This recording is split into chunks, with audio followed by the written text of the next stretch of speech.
ગૌશાળાની મુલાકાત લઈ અને ધારી રોડ સાઈડ એક પુષ્પક ઓઇલ મિલ કરીને ઓઇલ મિલ હતી. તો આજે ઓઇલ મિલની પણ મુલાકાત લીધી. અહીંયા તમે જોવો છો કે આ જે પુષ્પક ઓઇલ મિલ છે એ કેવી દેખાય છે અંદરથી, કારણ કે મેં તો કોઈ દિવસ ઓઇલ મિલ અંદરથી ક્યારેય નહોતી જોઈ. આજે પહેલી વાર મને કેવી રીતે તેલ છે એ ઓઇલ મિલમાં કાઢવામાં આવે છે એ આખું પ્રોસેસ એનું મને જાણવા મળ્યું. તો ત્યાંના જે માલિક હતા એ ઉપર સિંગ છે એ પીલવાનું ચાલુ કરે ત્યાંથી શરૂ કરી અને છેક ડબ્બા ભરાય ત્યાં સુધીની આખી પ્રોસેસ એને અમને બતાવી. અહીંયા બેન છે એ સિંગ છે એ પેલા એના મશીનમાં નાખતા જાય છે અને ત્યાં મશીનમાં સિંગ પીલાતા આ એનો ખોળ છે એ કેવી રીતે ખોળ બહાર નીકળે છે એ દેખાય છે મશીનમાં. તો મશીનની અંદર ખોળ છે એ એકદમ તાજો હતો અને ઘણા એવું કહેતા હતા કે ભાઈ માંડવીની અંદર થોડાક કપાસિયા નાખીને કે કરી નાખે ભેળ છે એમને. પણ મેં ખુદે ત્યાંની માંડવી છે એ ચાખીથી સરસ મોટી માંડવી લોકો પીતા હતા. કોઈ સડેલી કે જૂની નહોતી, મોટી સરસ માંડવી હતી, પીતા હતા. અને મને તો ક્યારેય કેવી રીતે તેલ પીલાઈને ઘરે પહોંચે એ જ ખબર નહોતી. પણ આજે બધું જોયું. આ તમે જે જોવો છો એ એનો જે ખોળ કહે ને, માંડવીનો ખોળ, એ ખોળ આવી રીતે નીચે પડતો હતો મશીનમાંથી અને ત્યાંથી મશીનમાંથી ખોળ પીલ નીકળે પછી નીચે તેલ કેવી રીતે નીકળે છે એના માટે એ ભાઈ અમને નીચે લઈ ગયા હતા જોવા. તો આ ઓઇલ મિલમાં આ પાઇપલાઇન દેખાય છે અને પાઇપલાઇનમાં નળ ફિટ કરેલા હતા. એટલે એ નળ છે ને એના દ્વારા તેલ છે એ બહાર આવતું હતું. તો આ જે સાઈડમાં પિત્તળના તમને દેખાય છે નળ છે અને આ એકદમ અત્યારે જેવું દેખાય છે ને કેમેરામાં એવું જ તેલ ત્યાં દેખાતું હતું, પીળા કલરનું સરસ મજાનું. અને સરસ નળમાંથી આવી રીતે તેલ છે એ બહાર નીકળતું દેખાતું હતું.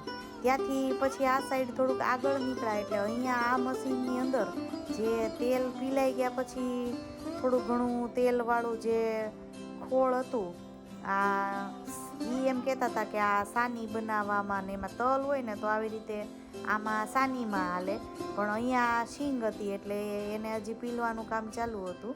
તો એ ભાઈ વાત કરતા હતા કે આવી રીતે આ જે છે એમાં હાલે. પછી આ જે એરિયા છે એમાં તેલ જે ઓલું પેલા નળમાંથી ભેગું થતું હતું એ અહીંયા પહોંચે છે. એટલે પહેલા ડબ્બામાં રિફાઇન થાય પછી પાછું અહીંયા છેલ્લે બીજી વખત એટલે ડબલ રિફાઇન્ડ તેલ આપણને મળે છે. તો આ સરસ મજાની ઓઇલ મિલનું મેં મુલાકાત લીધી. મને હવે ખબર પડી ગઈ કે શીંગમાંથી તેલ છે એ કેવી રીતે ડબલ રિફાઇન્ડ થાય છે.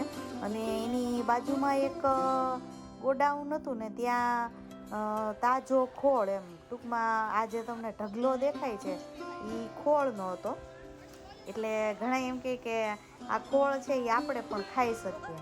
પણ મને એટલી ખબર હતી કે ખોળ છે એ પશુઓને ખાવા માટે હોય.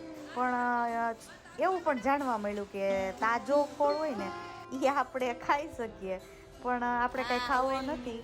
અને આ ડબ્બા છે પેક થઈ ગયા છે. 5 લીટર મોકલાવું માર વાલાવાળી.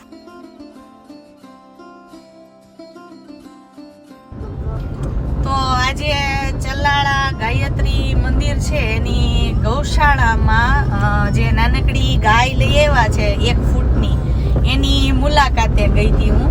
અને સાથે ત્યાં બાજુમાં એક ઓઇલ મિલ હતી કે જ્યાં તેલના ડબ્બા છે એ તૈયાર થતા હતા. એટલે બેય કામ કરી નાખ્યું કે ઓઇલ મિલ છે અહીંયા પણ જોઈએ એવા કે ભાઈ એ લોકો કેવી રીતે તેલ છે એ પીલે છે કે એની તેલની શુદ્ધતા કેવી છે કે નહીં. એટલે ઓઇલ મિલ છે એની પણ મેં આજે મુલાકાત લીધી અને એ ભાઈએ બહુ સરસ મજાનું બધી જગ્યાએ બતાવ્યું કે કેવી રીતે એ લોકોનું તેલ છે એ પોતે મિલમાં પીલે છે અને એની શુદ્ધતા દેખાડી કે ભાઈ અમે ક્યાંય કરતા નથી. પછી ઈ ભાઈ એવું તો ન જ કીધું કે 5 લીટર મોકલો મારા વાલા, એવું ન કીધું. ઈ ભાઈ એમ બિચારા નતા કેતા કે 5 લીટર મોકલાવું માર વાલા, પણ ઈ ભાઈ મને એમ કહેતા હતા કે બેન તમે વિડીયો બનાવો છો તો ઈ મને મોકલજો. એટલે મેં એને ઈ કીધું કે ઓલા સહજ વાળા ભાઈ જે 5 લીટર મોકલાવું મારા વાલા એની પબ્લિસિટી કરે છે ઈ તમને ખ્યાલ છે ને એમ.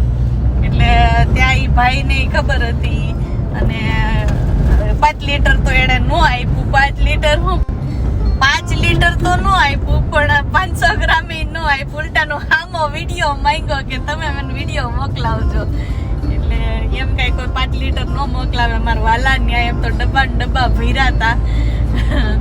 એટલે આજે સરસ મજાનું ચલાળા જઈ અને 2 જગ્યાની મુલાકાત લીધી. અને ખાસ તો મને તો આ મિલની મુલાકાત એટલે ગમી કે મેં કોઈ દિવસ જોયું નહોતું કે કેવી રીતે મિલમાં ઓઇલ મિલમાં તેલ છે એ પીલતા હોય, સિંગમાંથી કેવી રીતે આમ થતું હશે બધું, અને તેલ છે એ કેવી રીતે ડબલ રિફાઇન કરીને આપણને દેતા હશે. એટલે આજે મેં પહેલી વાર આ બધી ઓઇલ મિલની મુલાકાત લઈને જોઈ લીધું.